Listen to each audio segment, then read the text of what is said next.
Thank you, Mr. Chairman. Thank you, Mr. Secretary, and Mr. Preston for being here today.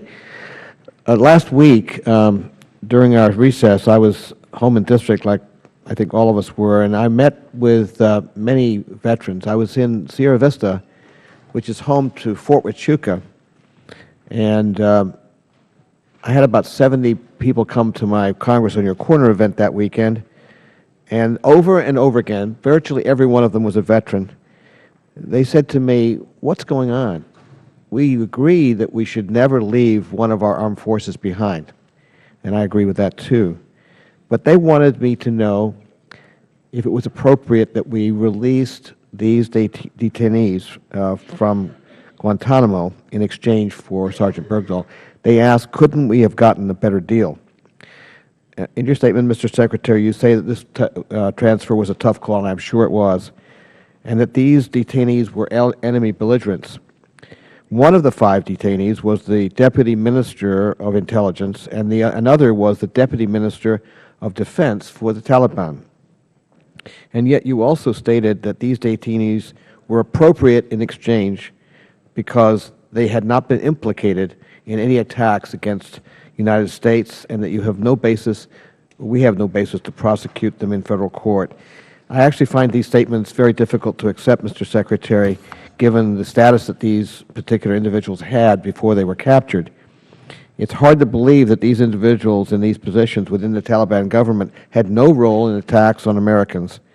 So could you, Mr. Secretary, speak to this issue and explain to the people I represent and to this committee and those of us who are all across this country asking these questions, why you believe the release of these men was appropriate and it does not pose a threat to our national security? Congressman, I mean, I think I've answered the question, and I think I addressed it. You quoted from my testimony, but let me start again. We recognize, as I said in my testimony, and I think the answers I've given this morning, that there are risks. There are always risks. There are going to be risks in a deal like this. We had to factor in every circumstance that we could factor in, our intelligence, where these guys came from, what facts we had on them, as you noted from my testimony.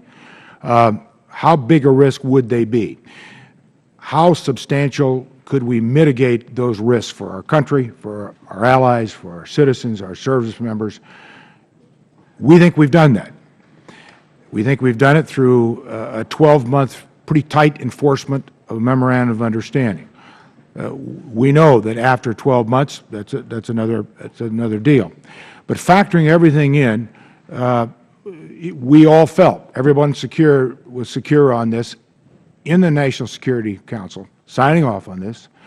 Our number 1 and our number 2 uniformed military, General Dempsey, Admiral Winnefeld, that in fact we had substantially mitigated the risk to this country. And I believe that. I would not have signed it. The President wouldn't have signed it.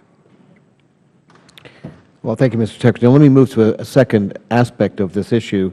And I understand that this is hard to predict, but we, as you know, of course, have not been able to secure a bilateral security agreement with the Afghan government. President Karzai is on again, off again. He's been off signing that agreement for some time.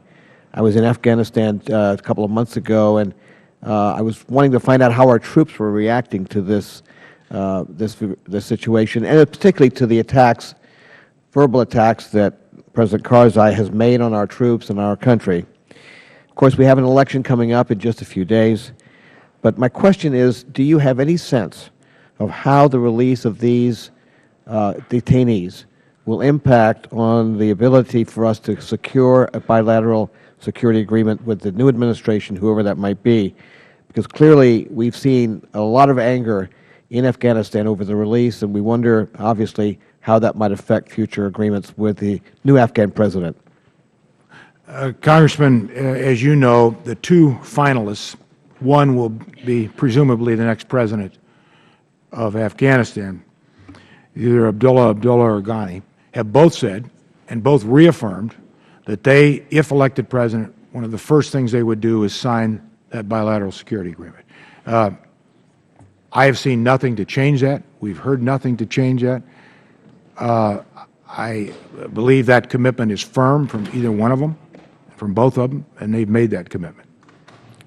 Thank you, Mr. Secretary. Mr. Chairman, I yield back.